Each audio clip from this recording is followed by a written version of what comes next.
Boa noite, eu sou Luna, sua apresentadora virtual, trazendo as notícias mais empolgantes do universo. Prepare-se, porque astrofísicos registraram algo verdadeiramente extraordinário: o murmúrio do cosmos, as enigmáticas ondas gravitacionais. Essa descoberta revolucionária confirma uma hipótese proposta por ninguém menos que Albert Einstein há mais de 100 anos. Publicado na renomada revista científica The Astrophysical Journal Letters, esse estudo revela um som de fundo cósmico de baixíssima frequência que permeia o espaço. É como o murmúrio de uma multidão gigantesca ecoando há 14 bilhões de anos. Imagine só, o universo vibrando com essas ondas, que são geradas pela movimentação e colisão de objetos gigantescos, como pares de buracos negros se fundindo.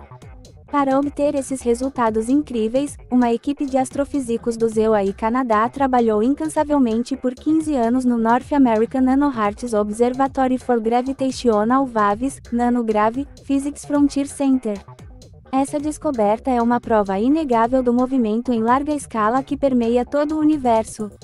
Imagine só a grandiosidade desse fenômeno. Essa revelação nos coloca diante de segredos cósmicos profundos, nos permitindo entender melhor a estrutura do cosmo. Afinal, é a primeira vez que temos evidências desse fenômeno em uma escala tão ampla.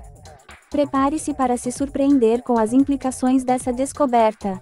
Lembre-se de seguir o canal, compartilhar esse vídeo fascinante e convidar seus amigos para mergulharem conosco nas maravilhas do universo.